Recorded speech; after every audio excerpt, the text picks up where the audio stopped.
What's up, y'all? It's ED SHEERAN, and today I'm going to show you how to use Quantiloop Pro.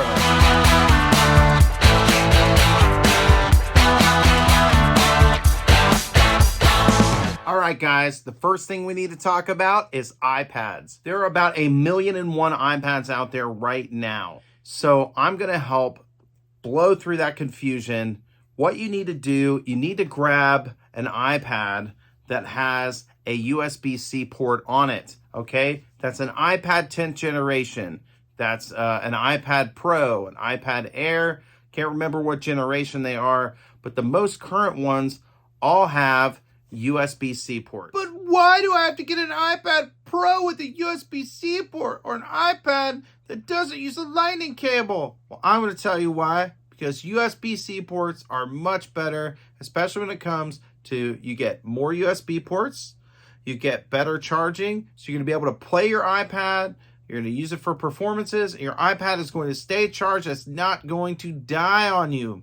Okay, they also have the bus power to power most interfaces by themselves without being plugged into a charger. And trust me when I say, you do not want to deal with this camera connection nonsense. Now, let's talk audio interfaces. There's a couple of things you want to look for when you're buying an audio interface to use with Quantiloop Pro on your iPad. Number one, you want to make sure it's a USB 2.0 interface. That's because USB 2.0 is the most compatible, okay, with iOS in my experience, okay? Can you get a USB 3.0 interface? Sure. Will it work? Number two, you want to find an interface that has its own power supply. 9 times out of 10 with an iPad Pro or a modern current iPad that uses USB-C, you're going to find that it will bus power this, okay? But it's nice to have this additional power port just in case your audio interface is a little more powerful than what the bus is going to put out.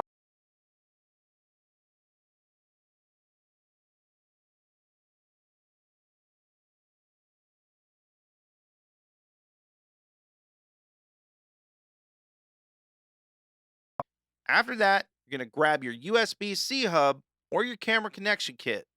All right. Then you're going to plug your USB-C hub or connection kit into your iPad. All right. There we go. All right. After that, you're going to get the USB-C or the USB cable that came with your audio interface. Okay. The one that I've got is pretty basic. It's like a printer cable. All right. You should have one of these in the box. All right. You're going to plug that into your interface. That's the big end. And then the other end is going to go into your USB-C hub. What you're going to notice after you do that, immediately on the screen, there's going to be a confirmation that tells you your audio interface is connected. Okay. So again, you plug in your audio interface to the hub, to the iPad, then you're done. Now you're ready to dive into setup. So let's open up Quantiloop and let's dive in to our basic settings menu. All right, guys, let's take a look at our setup menu. Go ahead in the top left-hand corner, hit setup. Make sure background audio mode is on.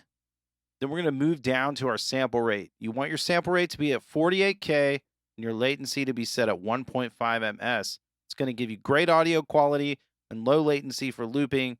Make sure you turn measurement mode on also because that's going to give you better performance. All right. Now we're going to move over to the advanced settings menu. All right. Now that we're in advanced settings, make sure you turn wait for hold on start stop off, because if you don't, when you hit start stop immediate, it's not going to start and stop immediately. So you want that set. You also want to turn off allow preset changes while playing unless it's part of your set. Otherwise, you might accidentally go to the next song without meaning to. All right. Skip empty presets is cool. You want to set your clear hold time to be a little bit higher because some of the buttons are tap, double tap, hold to clear. If you set it to be a little bit longer or a little bit higher, then it'll take longer to clear when you hold a button down, okay? Which is really good, especially if you're using one button to play, dub, record, and holding it to clear. So that pretty much covers your settings. Now, phrase settings are a little tricky and they're a little hard to wrap your head around. One thing I love about Quantiloop is that as you go through the menus, it does explain very well all the different options and exactly what they do. Phrase settings, you have a global phrase setting, which means for the whole preset, and then you have individual track phrase settings. This is where you get to choose what style of looping you're going to do and how Quantiloop is going to work as a loop pedal for your specific style of looping. Remember, looping is a big, vast thing. There is no right or wrong way to do it. It just comes down to you figuring out how you want to do it, what you want to do, and remembering nothing is really off limits. So here we go. All right, so now we're going to take a look at our phrase settings, okay? These are the global phrase settings, and the one thing I love about Quantiloop is it lets you choose your play style, it lets you choose your track length, and it also explains it to you in the menus. So make sure you take a look at this because ultimately this will affect how you loop and how you play and how your performance goes. You have tons of options, which I'm showcasing here for you. One of the settings that you're going to want to make sure you set is your overdub decay. That means that each layer that you record makes the last layer you recorded just a little bit quieter. You can even turn that off or turn that to 0, but that's pretty much in a nutshell your global phrase settings. Now, the other thing to note is that each track has its own individual per preset phrase settings, okay? So that's where you can go in and you can rename your track. You can even tell it which song part it is, depending on what style of looping that you're doing. You can also set it to where it will auto detect a tempo on that track if you record to it, and set the global tempo to the track you record, which can be very useful. You can have start sync, and you can also override all the global settings if you want to. Very, very cool.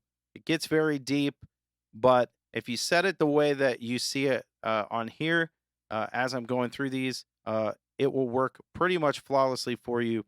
But like I said, these phrase settings are for you to figure out how you want to loop and go that way. I realize Quantiloop can get really deep really fast, but that's why I'm making this video for you to make it easy.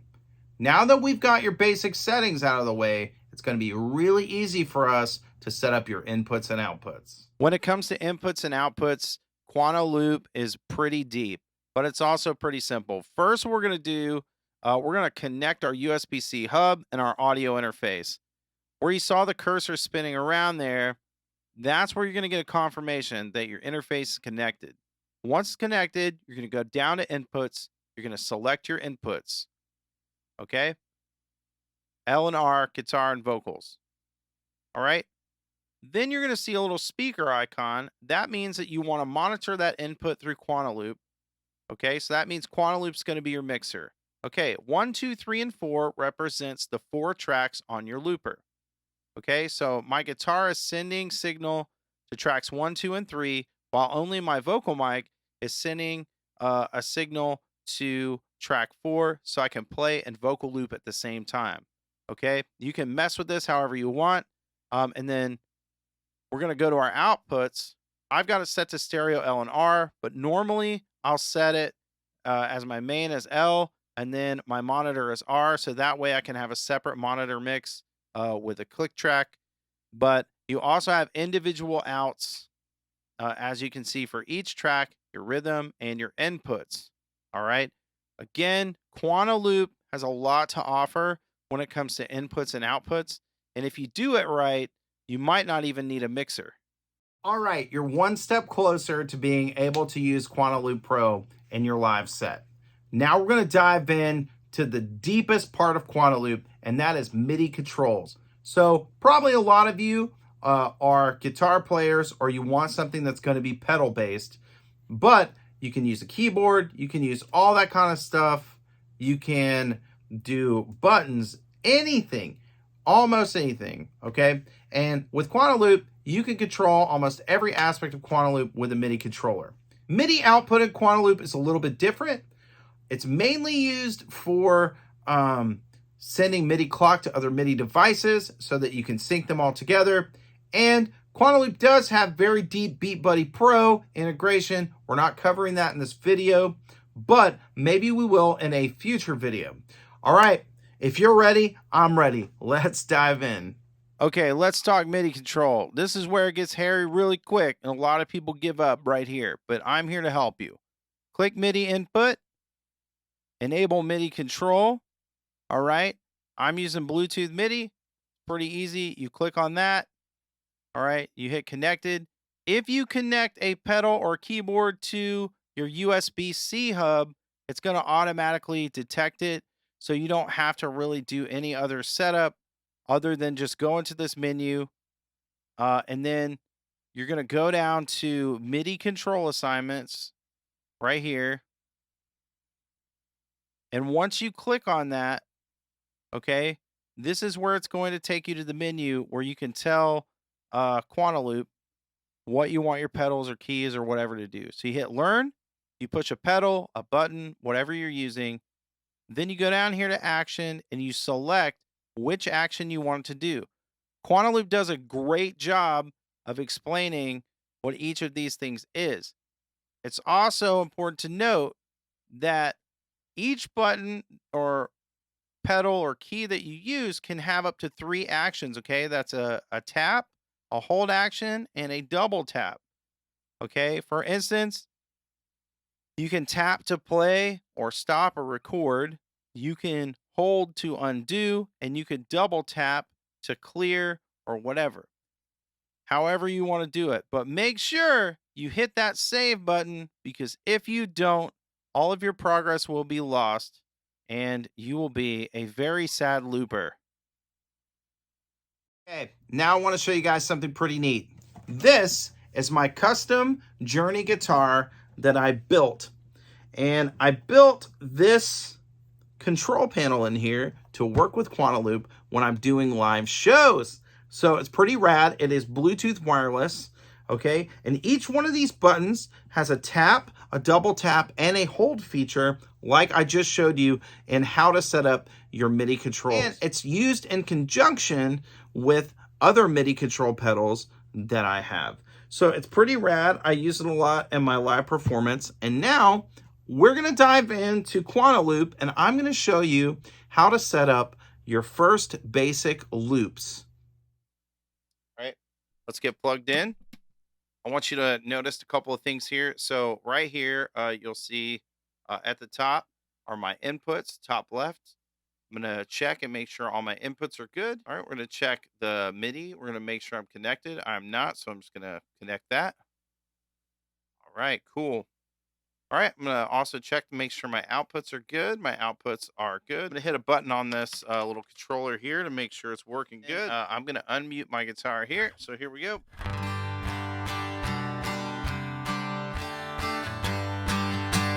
All right, so a couple of things I want you to notice. Number one is that the first loop that I make is going to set the tempo. So I'm not the best beatboxer, but let's go for it. Here we go. Okay, so now what you're going to notice, if dub mode is not on, it's just going to let me play and stop, okay? So if I want to layer over that, I got to turn dub mode on.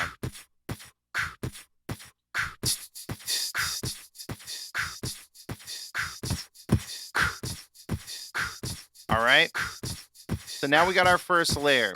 Now you don't have to have dub mode on if, say, like there's a blank track. It's just gonna let you go ahead and record if nothing is on there already, okay? So here we go. We're gonna do a little guitar part here. Two.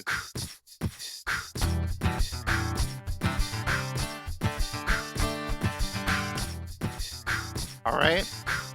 So if I want to layer a bass over that, I got to turn dub mode on. And then here we go. I'm going to do a little bass.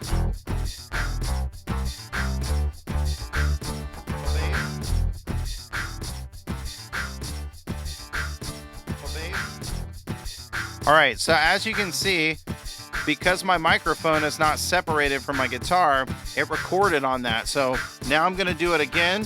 We're gonna do it the right way. So I'm gonna go ahead and throw that bass on there.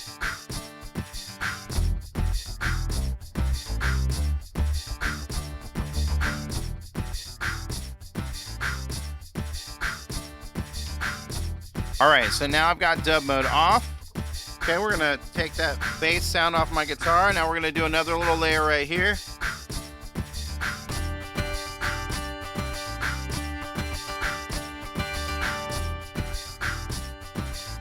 All right, here we go.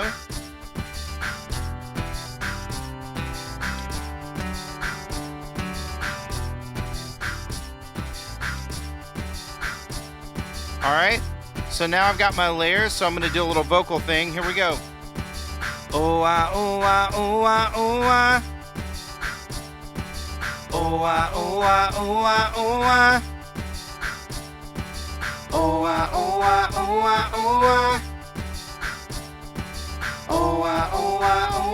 oh, All right, so now I've got my loops, I got my different tracks. So I want to show you a couple of things.